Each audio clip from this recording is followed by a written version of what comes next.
Un mito que hay que desmentir, de los muchos que voy a derrumbar a lo largo del reportaje, es que Fernando nació en un pueblito. Ese dato es incorrecto, porque nació el 1 de noviembre de 1960, pero en una marginada y diminuta ranchería que ni siquiera alcanza la categoría de pueblo, situada entre Ciudad Obregón, que está a 30 kilómetros, y de Navojoa, que está a 44 kilómetros. Se ubica en la región del Valle del Río Mayo, al sur del estado de Sonora, aquella ranchería llamada Etchohuaquila, que significa hecho flaco, por cierto. En el lejano 1979, cuando firmaron a Fernando los Dodgers, apenas tenía 250 habitantes, imagínate esto, y de acuerdo al último censo de población realizado en México, actualmente tiene unos 738 etchohuaquilenses.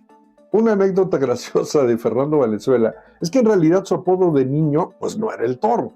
¿Sabes cómo le decían? Lo apodaban el Socoyote.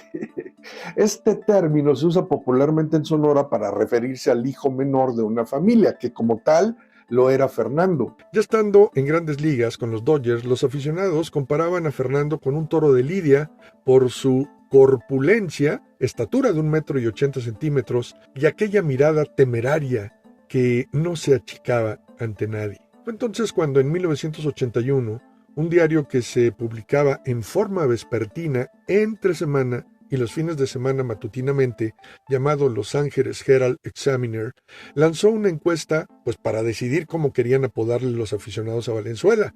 Y lógicamente, la gente votó por mucho el apodo del Toro. Y así se le quedó por siempre. Mismo apodo que después en México popularizaron en las transmisiones de los Dodgers por Televisa los legendarios cronistas Jorge el Sony Alarcón y Pedro el Mago Septién. Retornando a su infancia, Fernando era el menor de una familia de 12 hermanos. Su padre, Avelino Valenzuela, a quien por cierto poco le gustaba el béisbol, y su madre, Hermenegilda Anguamea, vivían como campesinos de escasos recursos en una modesta finca de adobe.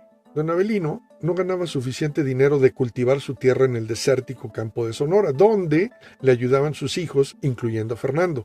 Por lo tanto, para mantener a su nutrida familia, también realizaba actividades de vaquero en otros ranchos. Las calles de Etchohuaquila en aquella década de los 60, en plena infancia de Valenzuela, eran de tierra, y el acceso a la ranchería era una brecha empedrada todavía. Aunque hoy en día, en pleno siglo XXI, ya hay carretera pavimentada para llegar a ella, como pueden observar, pero solamente contaba con una pequeña escuelita llamada Miguel Hidalgo en aquellos años. A ella asistían todos los niños de preescolar y primaria, donde Fernando cursó sus primeros estudios, aunque confesó que se saltaba las clases en la primaria porque prefería irse a jugar béisbol. De hecho, a Valenzuela le hubiera gustado ser maestro, pero solamente alcanzó el 5º grado de primaria, de acuerdo con lo publicado en la biografía escrita en inglés por Caroline Gleckner y Howard Schroeder en 1985. Ya siendo una estrella de los Dodgers y después de sus grandes éxitos en 1981, Fernando estudió y perfeccionó el inglés, el cual terminó hablando perfectamente bien. Volviendo a su escuela, aquella primaria y el béisbol eran cómplices perfectos para salirse de clases, porque resulta que a espaldas de la Miguel Hidalgo estaba aquel campo de béisbol en Etchohuaquila, donde Fernando pasaba horas jugando al béisbol. Evidentemente era un campo totalmente de tierra, sin líneas pintadas y mucho menos tenía gradas. Había solamente algunos troncos como este para sentarse y lo único que tenía era esa jaula de alambre detrás del home. Aunque las mejoras que impulsó Fernando a su tierra inmediatamente que subió a grandes ligas fueron conseguirles agua potable, alumbrado público, una casa de cultura y un estadio de béisbol que lleva su nombre. A sus padres les construyó una casa que era el sueño de su mamá, doña Hermenegilda.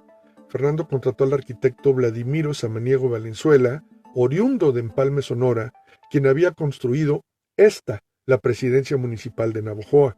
La nueva edificación de la casa de Valenzuela, fíjense bien, conservó su finca principal, ya que doña Hermenegilda no quería que la derrumbaran toda, porque pues sentía nostalgia por aquel sitio donde nacieron sus 12 hijos, y alrededor de ella se construyeron nuevos espacios, como ven aquí en esta toma aérea, para sala comedor, cocina, despensa, 5 habitaciones, 3 baños, una sala de trofeos, obviamente donde están los de Fernando, y un corredor con un nicho para la Virgen de Guadalupe.